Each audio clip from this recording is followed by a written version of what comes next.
Hello everybody. नमस्कार, कैसे हैं? आज हम आपके पास आए हैं निमसेट के बारे में। एमसीए एंट्रेंस, निमसेट और सीयूईटी का एग्ज़ाम लोग देते हैं। ये आपको पता है कि हम पिछले 30 साल से एमसीए एंट्रेंस का ही पढ़ा रहे हैं। रांची मिश्रा इंस्टीट्यूट के नाम से मेरा कोचिंग इंस्टीट्यूट चलता है रांची में। तो पिछले 30 साल का एक्सपीरियंस हम शेयर करेंगे। और बच्चों का बहुत सारा डिमांड ये था बेसिकली कि सर आप पढ़ाते तो बहुत बढ़िया हो, लेकिन हमको थोड़ा स्ट्रेटजी बताओ कि हम लोग कैसे पढ़ें जिससे कि रिजल्ट अच्छा सा रिजल्ट आवे। और हम निमसेट में, सीईटी में, कोई भी एमसीए एंट्रेंस हो, बीआईटी मिश्रा बीआईटी बहुत सारा एमसीए एंट्रेंस कराता है अपना इंडिविजुअल भी, ठीक है, और उसमें अच्छा सा रैंक पा लें, अच्छा सा रैंक ऑब्टेन कर पाएं। तो उसके लिए हम लोग आज आपके पास आए हैं। जैसा कि हेडिंग में लिखा हुआ है, कंप्लीट स्ट्रेटेजी, ठीक है। और फुल रोड मैप आपको बताएंगे कि एमसीए में कैसे तैयारी करना है, कितने घंटे पढ़ना, क्या पढ़ना, सारा चीज़ आपको पूरा डिटेल में बताएंगे। ये आपके लिए बहुत बेनिफिशियल होगा, ठीक है। जो आगे आने वाले एग्जाम हैं 2025, 26, 27 अभी आते रहेंगे आगे चल के, तो बहुत काम आएगा। तो हम लोग शुरू करते हैं सबसे पहले कि ये कितने घंटे का निमसेट होगा। निमसेट का जो एग्ज़ाम होता है वो एनआईटी के लिए निमसेट एग्ज़ाम होता है, उसके लिए कितने घंटे का एग्ज़ाम होता है उसके लिए हम लोग आपको पहले बताएंगे कि क्या क्या टॉपिक आते हैं और कितने क्वेश्चन आते हैं और कितना उसमें समय देना होता है। तो जैसा कि आप देख रहे होंगे, सब्जेक्ट में तो आपका मैथमेटिक्स है, एनालिटिकल एबिलिटी, लॉजिकल रीजनिंग है, कंप्यूटर अवेयरनेस है और जनरल इंग्लिश। जहाँ तक कि नंबर ऑफ क्वेश्चन का सवाल है मैथमेटिक्स में, तो there will be 50 questions and each question will carry 12 marks. हर एक क्वेश्चन 12-12 नंबर का होता है। और जब अगर कोई रॉन्ग आंसर देगा तो उसका 1/4 यानी 12 का 1/4 3 marks will be deducted. Minus mark, negative marking भी होगी, तो उसमें 3 मार्क डिडक्ट होगा। और अगर सही होगा, करेक्ट होगा, तो 12 नंबर मिलेगा, 12 नंबर मिलेगा। तो ये 50 question, each question carry 12 marks, तो टोटल कितना हो गया, कितना हो गया 600। अब रही बात टाइमिंग का, तो ये एग्जाम्पल के तौर पे दिया है कि 70 मिनट्स टाइम आपको दिया जाएगा। 70 मिनट्स में जितने भी क्वेश्चन कर दो, ठीक है। अब आप अगर स्लो करोगे तो छूट भी सकता है। 70 मिनट के बाद आपका अगला टॉपिक में एनालिटिकल एबिलिटी और लॉजिकल रीजनिंग में स्विच ओवर हो जाएगा। एक एग्जाम्पल के तौर पर मान लो 2 बजे से शुरू हुआ एग्जाम, तो 2 बजे से 3:10 तक, यानी कुल मिलाकर कितना मिनट हुआ, कुल मिलाकर के देखा जाए तो 70 मिनट्स हुआ। 60 और +10, ठीक है, 70 मिनट्स। तो 70 मिनट्स में आपको मैथमेटिक्स का 50 क्वेश्चन अटेम्प्ट करना है। ये तो हो गया मैथ का। और उसके बाद जैसे 70 मिनट कंप्लीट होगा, आपका स्क्रीन में दिखने लगेगा सेकेंड पार्ट का। सेकेंड पार्ट में जो है, पार्ट 2 में जो रीजनिंग का होगा उसके 40 क्वेश्चन होंगे। और हर एक क्वेश्चन 6 नंबर का होगा, 6 मार्क्स होगा। और अगर रॉन्ग आंसर दोगे तो 1/4 यानी 1.5 मार्क विल बी डिडक्टेड। तो for correct one 6 marks, for wrong one -1.5। तो टोटल कुल मिला करके 40 question, each question carry 6 marks, तो टोटल कितना हो जाएगा 240 मार्क्स का रीजनिंग आएगा, मैथमेटिक्स 600 मार्क्स का।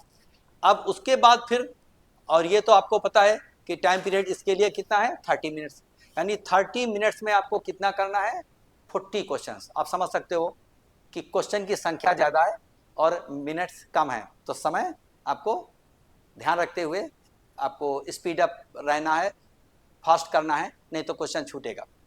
उसके बाद फिर हम लोग आ जाते हैं थर्ड पार्ट में, जिसमें कंप्यूटर अवेयरनेस रहेगा। कंप्यूटर में क्या होगा, देयर विल बी 20 क्वेश्चन रहेंगे। और हर क्वेश्चन भी यहाँ पर भी 6 मार्क्स का रहेगा, सेम एज रीजनिंग। और for rank 1.5 mark, 1.5 mark will be deducted. तो यहाँ पर 20 क्वेश्चन, हर क्वेश्चन 6 नंबर का, 120, ठीक है। और इसके लिए जो हमारे पास जो टाइम यहाँ पर देगा, देखो यहाँ पर एग्जाम्पल के दिया है 3, 40 और 4, यानी 20 मिनट में आपको ये करना है कंप्यूटर साइंस। और 10 क्वेश्चन इंग्लिश के रहेंगे, हर एक क्वेश्चन इंग्लिश का 4 नंबर का रहेगा। और रॉन्ग आंसर देने पर -1 मार्क विल बी डिडक्टेड, और टोटल जो इसका वेटेज है वो 40 मार्क्स है। तो हम देख रहे हैं कि टोटल जो निमसेट का क्वेश्चन पेपर होता है, जो उसका मार्किंग स्कीम है 1000 पे बनती है।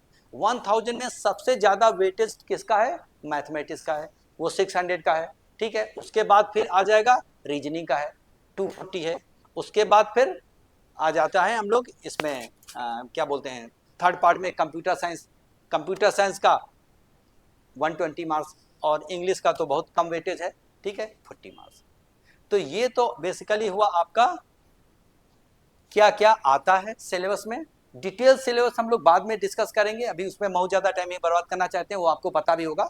ठीक है, बाय द टाइम ये ज़्यादा जरूरी है कि हम, क्योंकि तैयारी करने में ये पता होना चाहिए हमको कितना समय देना, क्या स्ट्रेटेजी, हम 1 बाय 1 सारी बात करेंगे। तो ये बात समझ में आ गई होगी। अब हम लोग बात करते हैं आगे कि हम लोग क्या क्या इसका कैसे हम तैयारी करेंगे, ठीक है, क्या स्ट्रेटेजी अपनाएंगे। ठीक है, तो उसके लिए हम लोग क्या करेंगे, देखिए एक एक करके हम बात कर रहे हैं। सबसे पहले बात करते हैं स्टडी टाइम। ठीक, स्टडी टाइम का मतलब यहां पर हम बताना चाह रहे हैं बच्चों का ये होता है कि सर कितने घंटे पढ़ना चाहिए।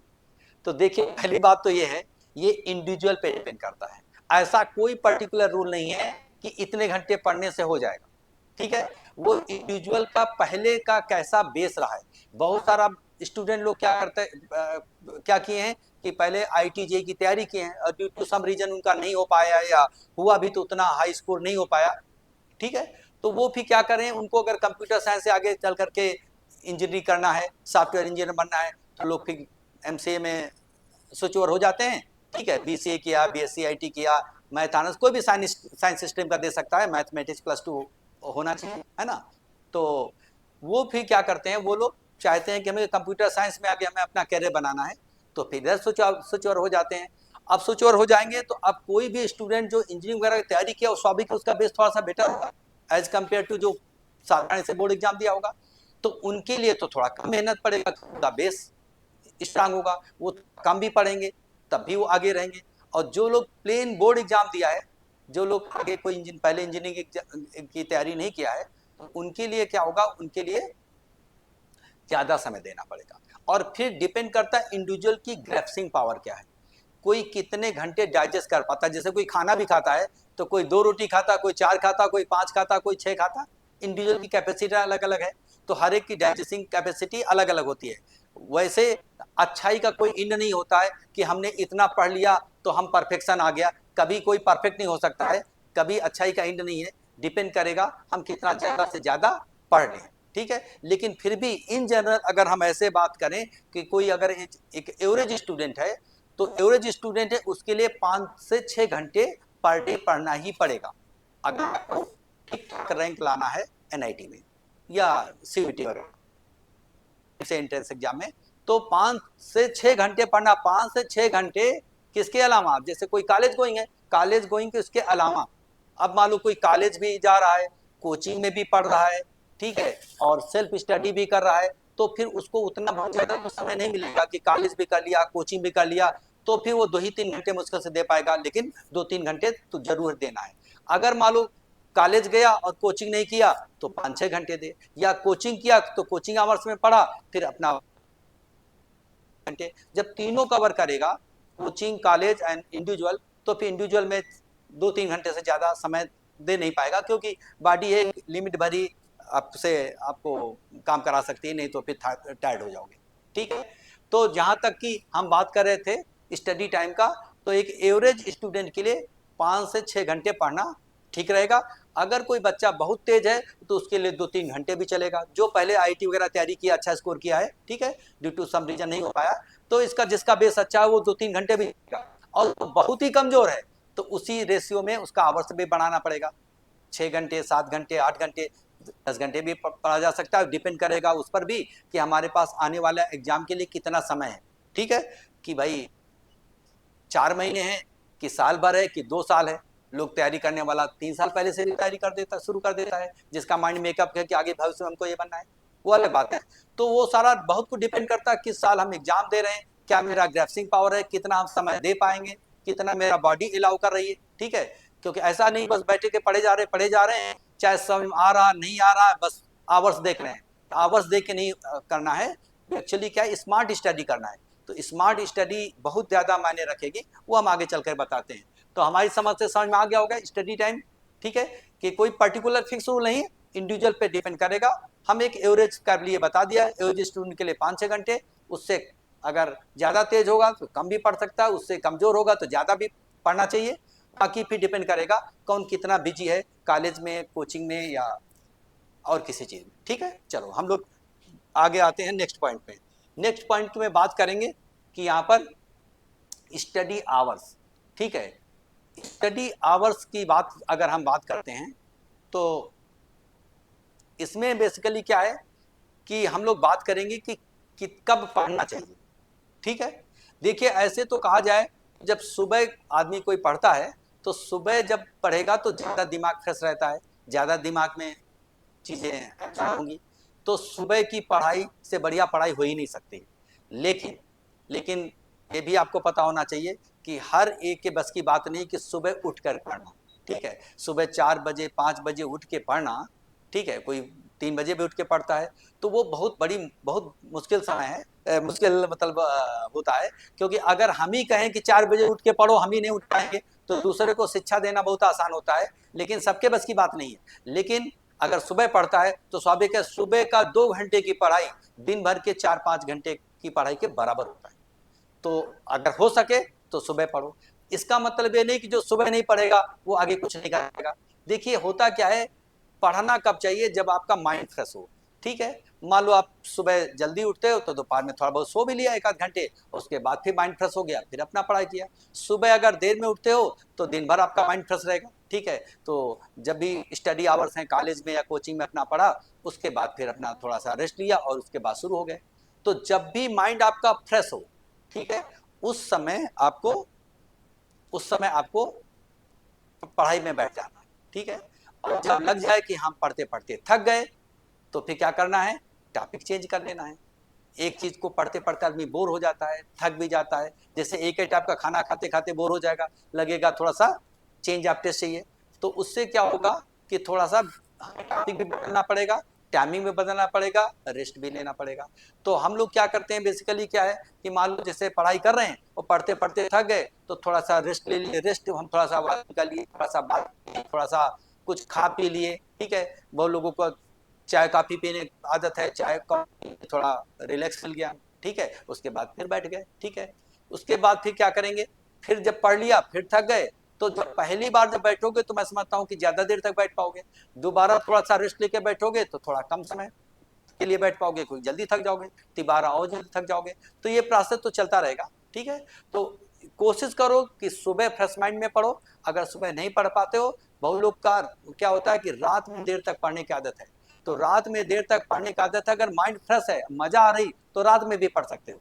लेकिन रात में पढ़ने से क्या होता है कि रूटीन डिस्टर्ब हो जाता है, सुबह कॉलेज का या कोचिंग का देर में उठना, तो उतना फिर अगले दिन में उतना फ्रेशनेस नहीं रहती है। तो कोशिश करो कि रात में जो स्लीपिंग आवर्स हैं उसमें सो, और थोड़ा सा जल्दी सो जाओ, लेकिन 1 घंटे सुबह पहले उठ करके और पढ़ाई कर लोगे, वो ज़्यादा फ्रूटफुल रहेगा।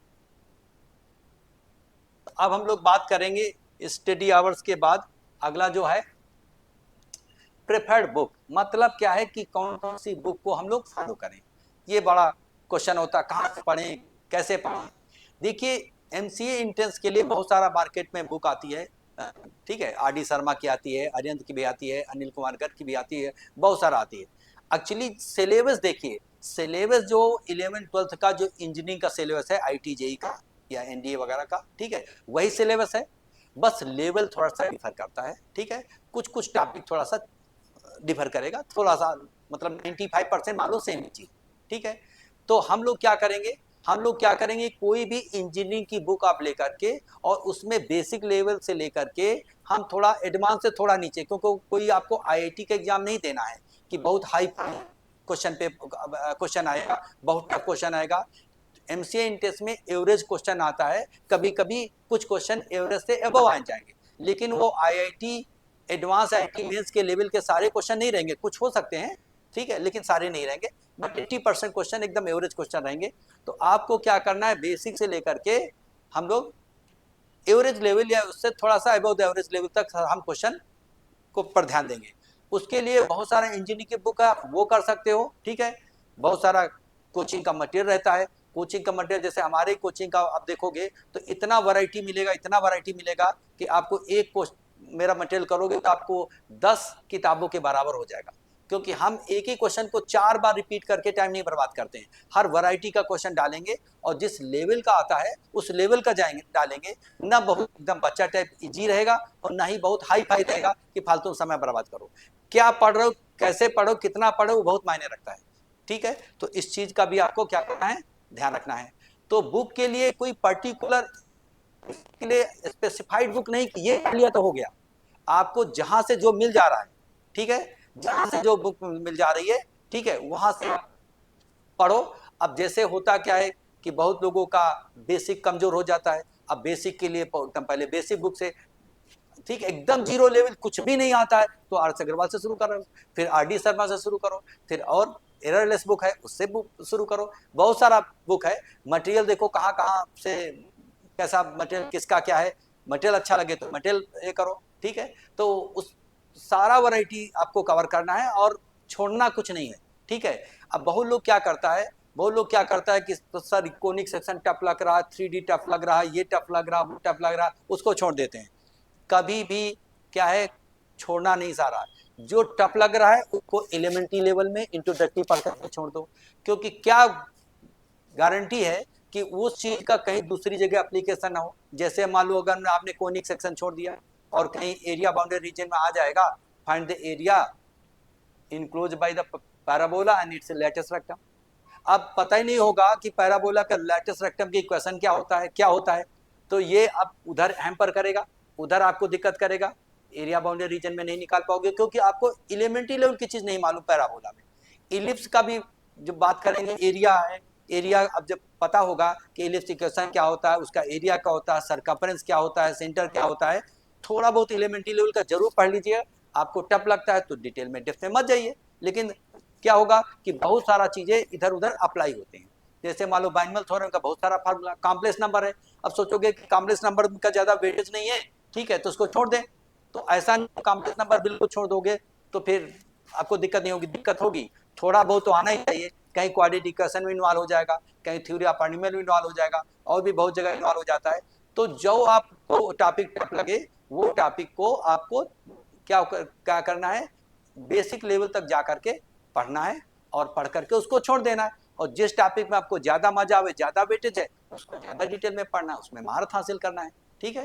क्योंकि जब किसी चीज में मन ना लगे तो जबरदस्ती उसको पढ़ोगे तो वेस्टेज ऑफ टाइम होगा, ठीक है। लेकिन थोड़ा थोड़ा पढ़ना इसलिए जरूरी है हर एक चीज, क्योंकि इसका उसमें उसका उसमें जनरली क्वेश्चन ऐसे आते हैं कि एक क्वेश्चन ऐसा है कि उसमें 2-3 चैप्टर इन्वॉल्व हो जाएगा। अब आप 2-3 चैप्टर का बेसिक आइडिया भी नहीं होगा तो फिर मुश्किल पड़ जाओगे, समझ रहे चीज को। तो ये बात हो गई कि हम लोग प्रेफर्ड बुक की जो बात कर रहे थे, तो बुक ऐसा कोई पर्टिकुलर नहीं है कि यही करना है, ठीक है, कि इसी बुक से सब कुछ हो जाएगा। आपको जो चीज जहां जहां से मिले, वही जो इंजीनियरिंग की बुक आती है आईटीजे की, उन पे बेसिक से लेकर के एवरेज लेवल तक करना है, बहुत हाई फाई क्वेश्चन छोड़ देना है। बाकी मटेरियल देख लीजिएगा, मटेरियल जो है वो स्पेसिफाइड इसी पर्टिकुलर उसके लिए बनाया जाता है, तो ज़्यादा बेनिफिशियल रहेगा, ठीक है। उसके बाद हम लोग नेक्स्ट बात करते हैं। अगला पॉइंट आता है कि टॉपिक का प्रायोरिटी क्या दें, कैसे दें और कितना दें किसको, है ना। तो वेल अंडरस्टूड है कि मैथमेटिक्स का वेटेज तो अभी दिखाए थे कि 600 मार्क्स का है, आउट ऑफ 1000 60% तो मैथ ही आ गया, ठीक है। तो मैथ का प्रायोरिटी तो स्वाभाविक है। अगर यहाँ तक कि देखिए, अगर मैथ जिसका बहुत स्ट्रांग है, केवल मैथ के बेसिस पर एनआईटी टीचिंग है, अगर मैथ पूरा अच्छे से कर दिया, बाकी अगर सब छोड़ भी दे, ठीक है। लेकिन सबसे बड़ी समस्या है कि ज्यादातर लोगों को मैथ में ही डर लगता है, सबसे ज्यादा टफ। क्योंकि जब स्टार्ट करते हैं लोग एग्जाम देने तो वो सोचते हैं कि अरे मैथ छोड़ो, पहले हम ये करें वो करें, ठीक है, ठीक है, तो टॉपिक पहले करें। लेकिन बिना मैथ के अच्छे किए आपको अच्छा रैंक एनआईटी में नहीं मिलेगा, क्योंकि इसका वेटेज ज्यादा है, आप इसको इग्नोर नहीं कर सकते हो। तो जिस हिसाब से वेटेज है उस हिसाब से मैं समझता हूँ कि मैथ और रीजनिंग, ठीक है, रीजनिंग तो इजी होता है, तो उसमें तो लगभग सभी लोग का लेता है, उसमें बहुत ज़्यादा मतलब टफ नहीं लगता है, इजीली हो जाता है। लेकिन मैथ जो बढ़िया कर लिया उसी का ऊपर रैंक उसका हाई हो गया। तो मैथ को सबसे ज़्यादा प्रायोरिटी देना है, उसको अच्छे से प्रैक्टिस करना है, और उसके बाद फिर हम लोग रीजनिंग का, तो रीजनिंग का भी तो प्रैक्टिस करते रहना, कोई उसमें नहीं समझ आने वाली चीज़ नहीं। मैथ को पढ़ने की जो स्ट्रेटेजी अलग होगी, रीजनिंग की अलग होगी। रीजनिंग प्रैक्टिस बहुत ज़्यादा जरूरी है, और मैथ भी जरूरी है प्रैक्टिस, लेकिन उसमें मैथ में एनालिसिस पार्ट बहुत जरूरी है। हम लोग आगे बात डिस्कस करेंगे। बाकी बीसीए वाले बच्चों के लिए कंप्यूटर साइंस इजी रहता है, क्योंकि बीसीए के होते हैं, उसमें बहुत ज़्यादा नहीं, एक बार देख लें, उसमें बहुत ज़्यादा समय नहीं बर्बाद करना है। इंग्लिश चाहे तो छोड़ दें, क्योंकि इंग्लिश में कितना भी पढ़ो, मैं समझता हूँ कि बहुत ज़्यादा अंतर नहीं पड़ेगा। जो आता होगा, जो कर पाओगे कर ही पाओगे, नहीं पढ़ करके भी बहुत ज़्यादा कुछ नहीं कर पाओगे, लेकिन अगर टाइम है तो टच में रहने से आगे भी काम आएगा। ठीक है, इनसे इंटेंस के अलावा भी आगे लैंग्वेज स्ट्रांग होता है, तो चीज़ों को अच्छे से समझ पाओगे, तो अच्छे से हम उसको जवाब दे पाएंगे। तो चाहो तो भी छोड़ भी सकते हो इंग्लिश का। कंप्यूटर का थोड़ा सा आप एक बार टचअप कर लो, बहुत ज़्यादा समय नहीं बर्बाद करना है। रीजनिंग की थोड़ा थोड़ा नियम बना करके प्रैक्टिस करते रहो, कि आधा आधा घंटा पर डे अगर भी करते रहोगे प्रैक्टिस, ठीक है, तो आराम से प्रैक्टिस में रहना है। तो उसमें टफ नहीं कि कोई चीज़ समझ ना आवे, आधा घंटा नियम बना करके। लेकिन मैथमेटिक्स को 4 से 5 घंटे पर डे, क्योंकि सबसे टफ वही है। इवन मैथ ऑनर्स वाला भी मैथ में ही ज़्यादा डरता है, कुछ लोगों को छोड़ करके, ठीक है। अदरवाइज मैं समझता हूँ कि बाकी सब चीज़ में कोई ज़्यादा दिक्कत नहीं होगी। तो ये हुई आपकी बात कि टॉपिक की प्रायोरिटी, तो जैसा वेटेज है उसी के अनुसार आपको प्रायोरिटी देना है, ठीक है। आगे बात आती है क्वेश्चन की अप्रोचिंग टेक्निक क्या हो, ठीक है। क्वेश्चन को हम कैसे अटेम्प्ट मारेंगे, कैसे अप्रोच करेंगे, तो उसके लिए देखिए आपको ध्यान देना है कि जब कोई क्वेश्चन आपको करना है, मान लो फॉर एग्जांपल मैथमेटिक्स में करना है, तो लोग क्या करता है, सबसे पहले फार्मूला ढूंढता है, मेथड ढूंढता है, स्टार्ट करता है और शुरू कर देता है।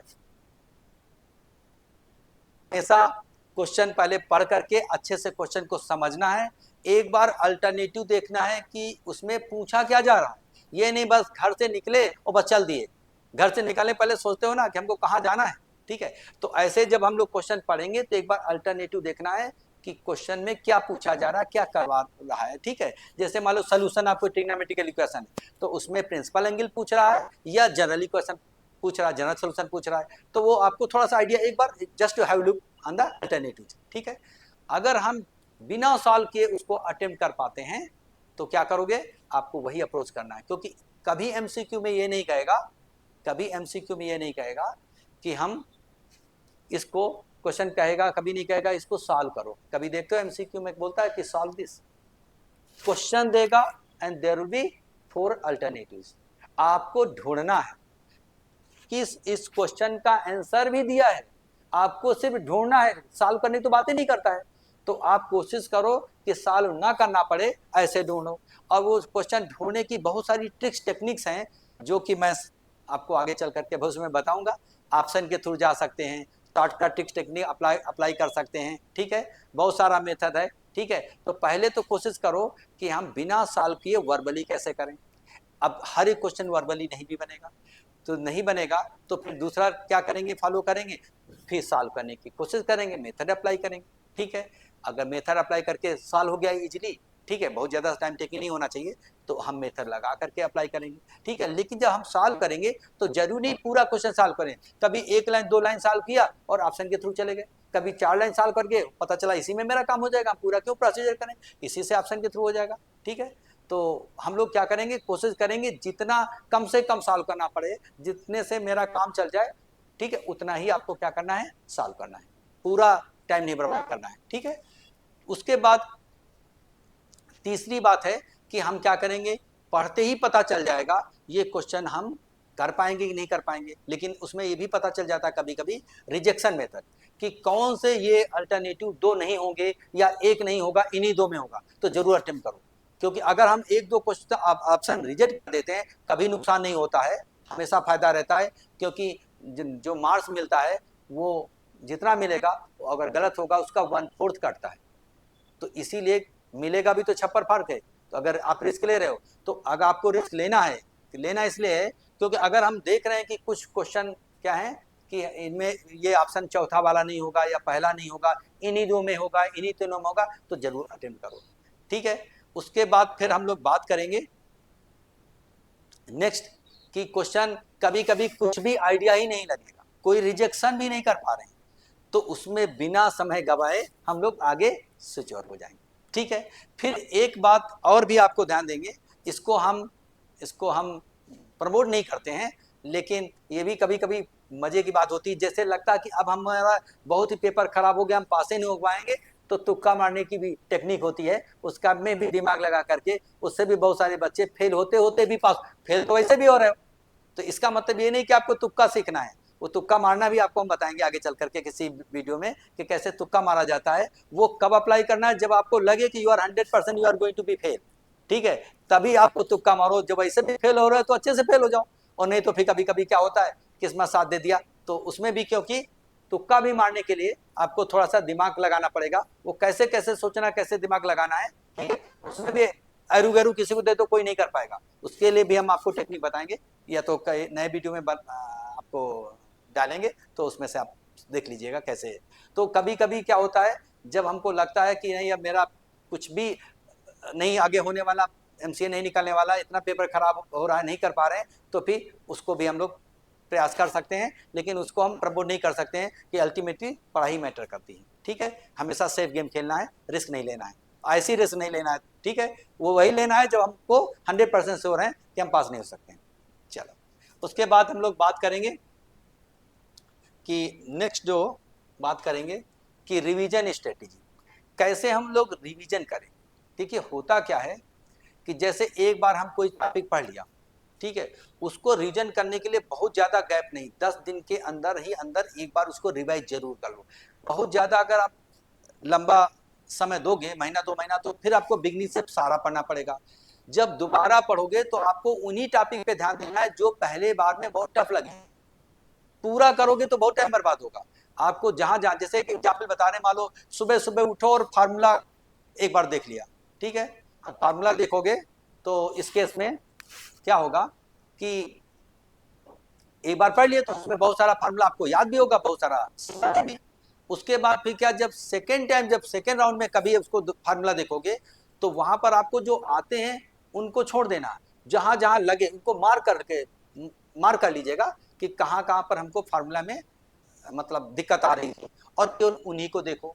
तो मान लो अगर 100 फार्मूला है एग्जाम्पल के तौर पर, तो पहली बार में देखोगे पता चला 50 फार्मूला तुमको पता ही है, ठीक है, और 50 फार्मूला हमें डिफिकल्टी हो रही है, तो उस केस में हम लोग क्या करेंगे कि 50 फार्मूला को हम क्या करेंगे, मार्क कर लेंगे।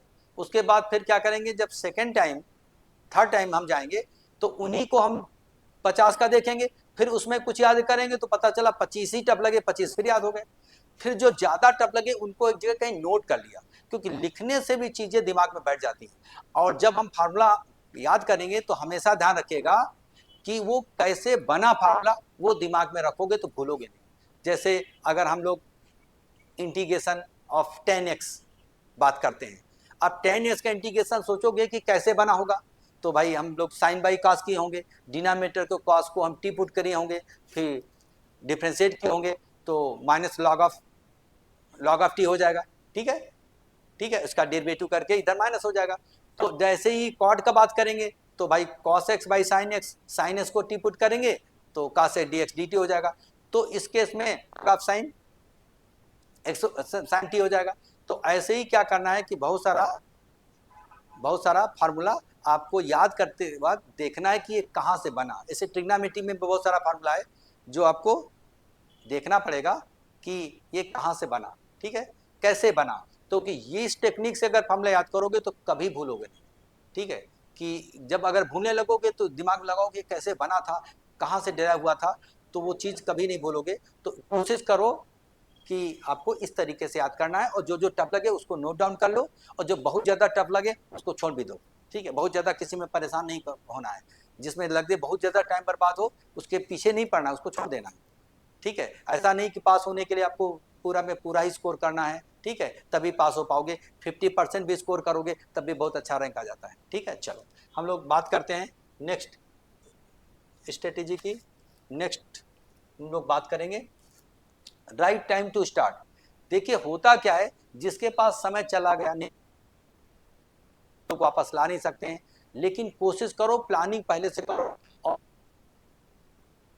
आगे चलकर को लगता है कि बीसीए करना है, बाद में एमसीए करना है, तो पहले से ही वो फर्स्ट ईयर से ही सोचना और प्लानिंग करना और कुछ कुछ सॉल्व करना शुरू कर दें, माइंड मेकअप करें। ठीक है, अब जिनके पास मान लो साल भर बचा समय, 6 महीना बचा है, तो वो लोग को मेहनत भी ज़्यादा करना है और क्या करना है कि जिस जिस टॉपिक में ज़्यादा कमांड है, ठीक, वेटेज ज़्यादा है, उस पर ज़्यादा कमांड लाना है, और जिसमें सबसे ज़्यादा इंटरेस्टिंग टॉपिक, हर एक पर्सन का हर एक टॉपिक इंटरेस्टिंग नहीं लगता है, कुछ कुछ बहुत ज़्यादा इंटरेस्टिंग लगता है, कुछ कुछ कम इंटरेस्टिंग लगता है, तो कुछ चीज़ों में तो महारत हासिल कर लो और ऐसा पढ़ो कि किसी को पढ़ा दो। जब तक आपको ये नहीं फील आता है कि हम इस चैप्टर को पढ़ा देंगे, तब तक आप मत मानो कि आपको वो उस पर कमांड आई। यानी आपको अपने आप में लगना चाहिए ये टॉपिक तो सर क्या हम ही पढ़ा देंगे, तब आप क्या करें एग्जाम में अच्छा परफॉर्म कर पाओगे। और एक दो टॉपिक में आपका इंटरेस्ट जग गया तो आपका मन करेगा अरे दो चीजों में कमांड है, तीसरे में भी कमांड कर लेंगे, चौथे में, तो एक सब्जेक्ट अच्छा हो जाएगा तो बाकी भी चीजें अच्छी हो जाती हैं। तो टफ टॉपिक में कमांड आया तो इजी तो आराम से कर ही लोगे। तो इस केस में यहाँ पर आपको ध्यान रखना है कि स्टार्ट जितना पहले करोगे उतना ही आपको फायदा होगा, जितना पहले स्टार्ट करोगे। ठीक है, अब बाकी मान लो अब किसी के पास 6 महीने बचा है, 3 महीने बचा है, तो उसको तो भाई आप समझ सकते हो कि पहले से बेस अगर स्ट्रांग नहीं होगा तो बहुत मुश्किल काम होगा। लेकिन अल्टीमेटली पढ़ाई करते रहो, प्रयास करते रहो, आ जाता है, क्या मालूम जो पढ़े वही ज्यादा एग्जाम में आ गया, और जो पढ़ोगे वो आगे भी तो काम आएगा, भविष्य में अगर कभी ड्रॉप आउट लिया तो भी तो काम आएगा। तो पढ़ाई को कभी किसी एग्जाम को हल्के में नहीं लेना है, जैसे दुश्मन को बोलते हैं कि कभी हल्के में नहीं लेना चाहिए, तो एग्जाम को भी आपको हल्के में नहीं लेना है। क्या मालूम कब किस्मत आपकी खुल जाए कि आपको लगे कि जो मैंने पढ़ा था वही सब चीजें आ गई, है ना। तो इसलिए आपको क्या है, लगे रहना है और समय नहीं देखना है। जो समय बचा उसको अच्छे से यूटिलाइजेशन करना है। यूटिलाइजेशन अच्छे से कर लोगे तो साल भर की चीज 3 महीने में लोग पढ़ लेता है, 3-4 महीने में भी एमसीए में अच्छा रैंक ला सकता है। ठीक है, बशर्ते आपको एकदम रातों दिन जुट जाना, एकदम ड्यूट हो जाना है, वही चीज सोचना, वही चीज सपने देखना है, वह खाते पीते वही फार्मूला वही डिस्कस करना है सारा चीज, तो मैं समझता हूँ कि हो जाएगा, इसमें बहुत ज्यादा समय नहीं लगेगा। ठीक है, उसके बाद हम लोग बात करेंगे क्या करना है और क्या नहीं करना है। ठीक है, देखिए फालतू में समय नहीं बर्बाद करना है। अगर जिस टॉपिक में आपका मन बिल्कुल नहीं लग रहा बहुत समय लगेगा, अभी हमारे पास समय नहीं, उसको एकदम छोड़ दो, बस एलिमेंट्री लेवल का जान करके उसको एकदम छोड़ दो। जिस चीज में ज्यादा कमांड लगे कि भाई ये चीज में बहुत इंटरेस्टिंग है, उसको और अच्छे से पढ़ करके, और कुछ तो टॉपिक होंगे कि उसमें बहुत ज़्यादा इंटरेस्ट होगा, मान लो किसी का कैलकुलस स्ट्रांग हो रहा है, किसी का अलजेब्रा स्ट्रांग होगा, किसी का ट्रिग्नोमेट्री में ज़्यादा मन लग रहा होगा, तो उन सब चीज़ को पकड़ लेते हैं। बिल्कुल एकदम मत छोड़िए, अगर किसी चीज़ में कम इंटरेस्ट है तो क्या करना है, एलिमेंट्री लेवल का देख लेना है। ठीक है, और बात है कि जब हम लोग तैयारी करते हैं तो बार बार जो चीज़ आता है उसी को रिवीजन मत करो, क्योंकि टाइम बर्बाद होगा। जो नहीं आता उसको रिवीजन करो। ठीक है, और आपस में डिस्कस करो, थोड़ा ग्रुप स्टडी करो, कभी आपस में कंपटीशन की फीलिंग रखो। और जब हम कोई किताब से मान लो बना रहे हैं, मटेरियल से बना रहे हैं, तो उसको एज ए टेस्ट लो कि हमें ये 30 क्वेश्चन 30 मिनट में करना है, 50 क्वेश्चन 50 मिनट में करना है। पहले इसको प्रिपेयर कर लो और उसको हर एक चीज़ को टेस्ट, फिर उसके बाद उसका एनालिसिस करो कि भाई हम क्यों समय लगा, क्यों इतना नहीं कर पाए, क्यों इसको फास्ट नहीं कर पाए, और try to solve it verbally. मैं समझता हूँ कि 50% क्वेश्चन अगर वर्बली हो जाएंगे, अगर आप इसको सीरियसली पढ़े होगे तो। ठीक है, इसके बाद हम लोग बात करेंगे टेस्ट एंड टेस्ट सीरीज। तो आपको टॉपिक वाइज टेस्ट जरूर देते रहना, ऑनलाइन तो देना ही दे, क्योंकि टाइम मैनेजमेंट चाहिए।